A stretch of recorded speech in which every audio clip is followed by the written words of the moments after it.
Hello guys, I'm Shane Davis, 20-year comic book veteran, and once again today we are talking about the American comic book industry and the Dynamite stuff. So for people that don't know, Dynamite is not going to be able to pay their 30-some odd employees next week because they can't get their money back from Diamond comic distributors. And this is going to be a domino effect that affects the American comic book industry creators, all the way to publishers, all the way to actual brick and mortar stores. So let's stay tuned for that. But today's story is a little ironic. And we're going to have to go back through some Comicsgate history, actually, with Dynamite, because certain people are speaking up today and asking and pleading for the public to make sure to go out and support Dynamite. So first off, what's happening with Dynamite, right? Basically, for people that don't understand how the American comic book industry works, Diamond was a distributor of comics. The publishers don't ship the books to the comic book shops. Diamond handles all of that. And because of that, Diamond is basically holding pretty much 30% of the money. They take a 30% cut of the cover price, roughly. The retailer gets 50%. The publisher gets the other percentage. And that's usually industry standard, right? But in case of Diamond here, they actually hold the money for about 2 to 3 months, meaning the retailer's money, and they hold it for about anywhere between 2 to 3 months, 2.5 months usually. But if it's returnable, they can actually hold it up to 6 months, giving retailers at least 3 months to return the product if it's damaged or it doesn't sell or any of that. So they could be hypothetically holding cash, at least on a comic book, up to 6 months before they issue any type of payment. Now, what does that mean, holding cash? Actually, the money from the retailer, right? That's what they're holding before they cut it up and give it to the publisher. In this case, Dynamite, who got stuck, I think, is safe to say, at Diamond during all this. Marvel and DC, and Image was one of the last ones to bolt out the door and run to Penguin. Image actually held tight. Eric Stevenson had given Marvel and DC crap for leaving Diamond, but they were out the door too as soon as they filed for bankruptcy. So bankruptcy basically means that they can default on payments, and Diamond has been auctioned off to somebody else, and that's a legal mess on its own. I can't even wrap my head around what's happening with that. But there is a new owner of Diamond, so to speak. I guess it's very confusing. But let's focus on Dynamite right now. Dynamite is currently owed $1 million. And right now, I guess there was some sort of bankruptcy court, and Nick Barrucci himself wasn't even able to speak on the matter. Now, the bankruptcy court was trying to speed up any type of payment, but they can't do anything, or they wouldn't do anything, and they didn't even care to let Nick Barrucci talk about it. That is said here in this comment section. Also, one of the things I want to point out in this that has been mentioned twice by Bleeding Cool, who has done the best they probably can keeping up with the Diamond fiasco, because a lot of people are sticking their head in the sand on this. Nick makes note that there's a lot of comic publishers that are owed just as much money from Diamond. So this is a catastrophic event going across the entire publishing sphere. And I'm not even sure that Marvel and DC aren't owed money from Diamond, and they're just not going to get it. They're going to, as a big corporate entity, eat the cost, I guess. But Penguin Random House themselves are owed money by Diamond. So a lot of big people, even people that are now distributing comics, are still owed by Diamond. That's not encompassing any big other companies like Hasbro. Believe it or not, there were a lot of toys were in the Diamond catalog for comic shops. Mattel, Viz Media, all of that stuff. Diamond was selling manga, gaming. I saw a video today. Somebody sent me a link, a guy on YouTube, how like his gaming company is out X amount of money from Diamond. So this is across many fields, not just comics. But anyways, so Nick Barrucci couldn't even talk. So he's putting together a Humble Bundle special here featuring, oddly enough, a lot of Disney properties such as Gargoyles, Darkwing Duck, Hercules, Disney villains, Lilo and Stitch. Now, this humble bundle, I'm not clicking on it, but it's probably, you know, a digital package that you guys can go throw some money in the bank. They don't have the money to pay their employees. 30 odd employees, no paychecks next week, not next month, next week. No paychecks. Now, there's a list of people here in comics, Gail Simone being the top one here, urging everyone to go check out Dynamite. They are an important publisher, a publisher, a variety of books no one else is doing.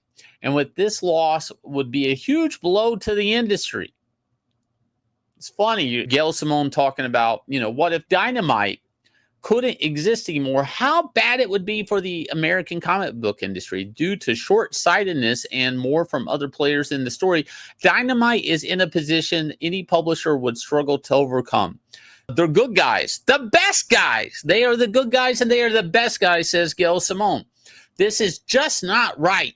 Please check out their humble bundle. I almost always buy them anyways because they're just huge armfuls of great comics. I guess digital comics would be armfuls. I don't know. Are they? Is it? I don't know.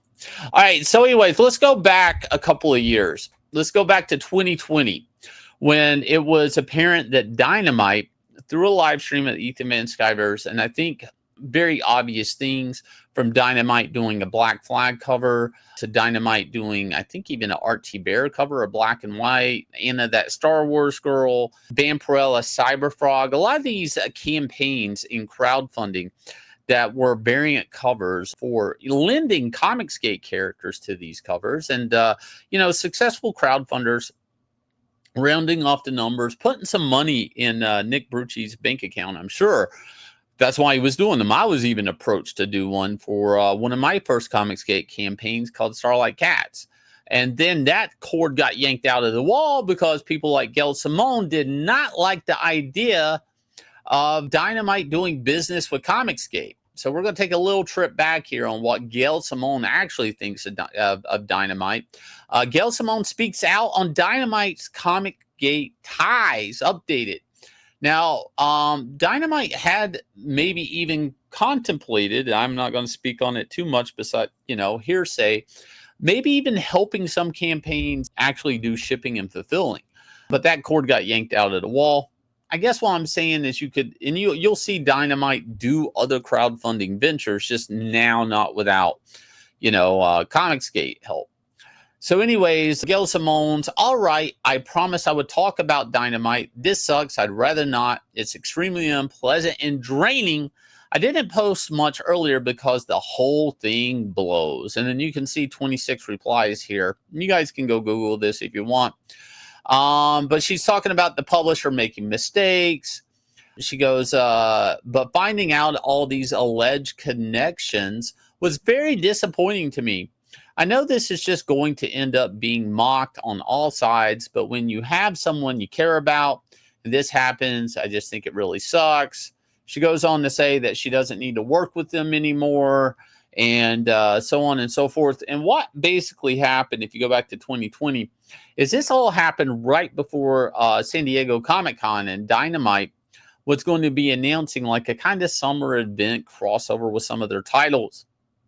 And basically all the creators stepped off, meaning Gail Simone being his biggest hitter on that. There's two things going on, the public and the personal. The public thing is what it is. The personal is that it was a publisher I liked, past tense, who, when my house was robbed, immediately wrote to offer a loan of money if I needed it.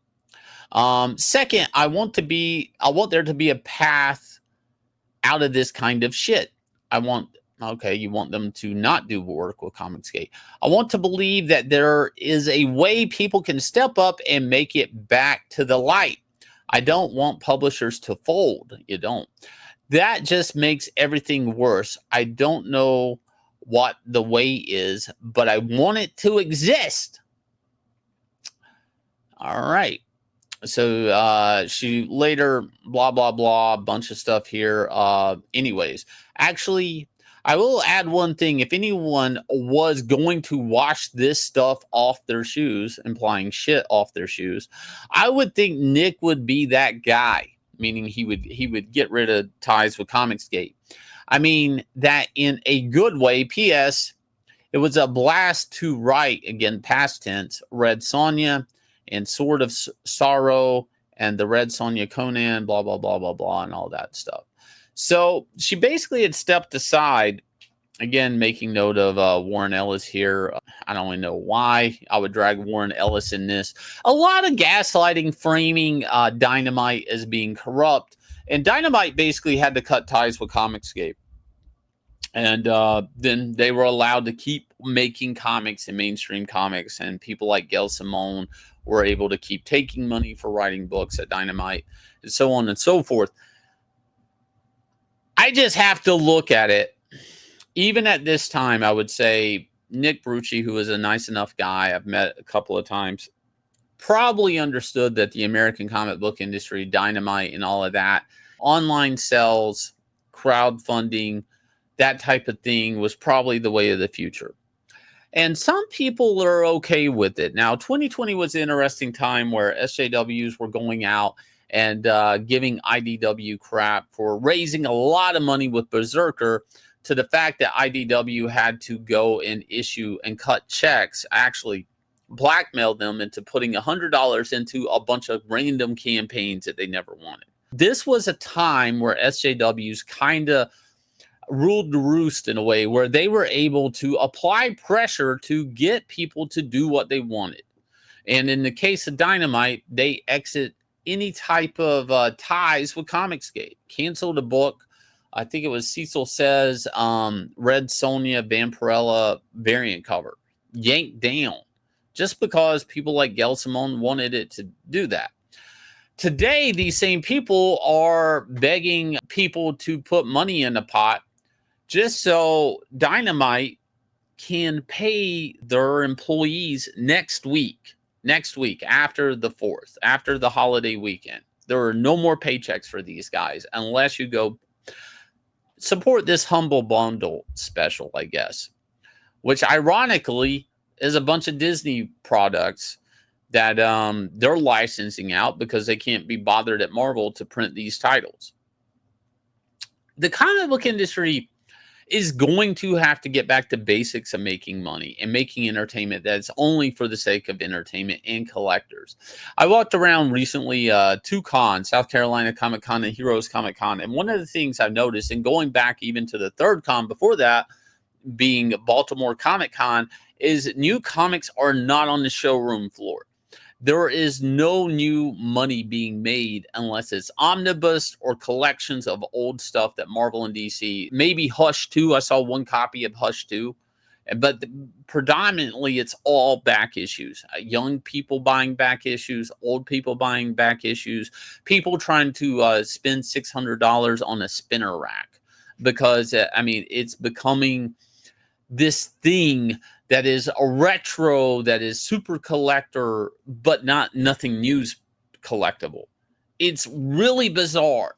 The industry is on its knees right now. I know a lot of people are trying to position themselves well because they're really more worried about the Superman movie or the Fantastic Four movie to talk about how bad. It just doesn't work when they're trying to sell movie tickets to talk about how horribly mismanaged and how out of shape the American comic book industry is.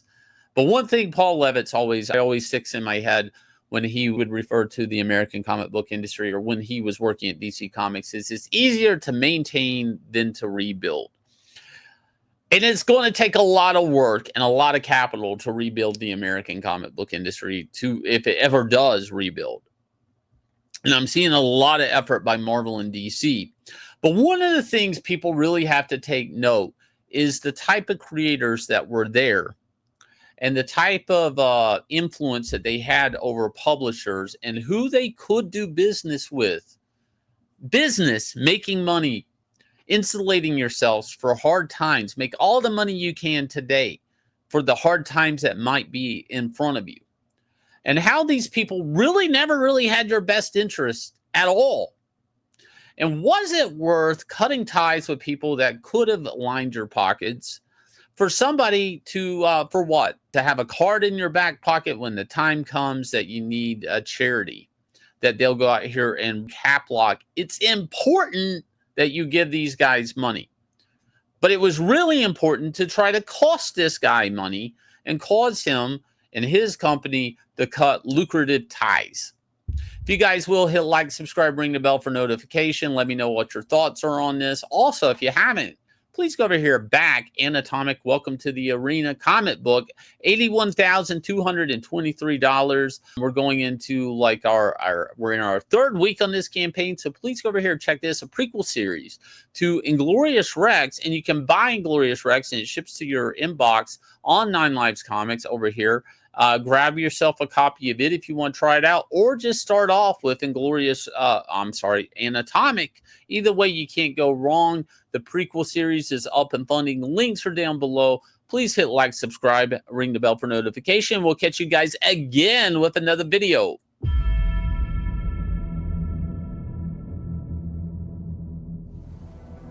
If fighting was a god, I would worship him. I would bow to him. I would pray for victory.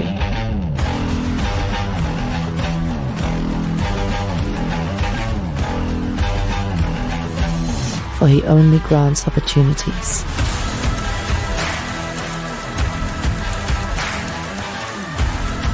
But behind every god lurks a devil. And the devil wants me to take a dive. My name is Annatomic.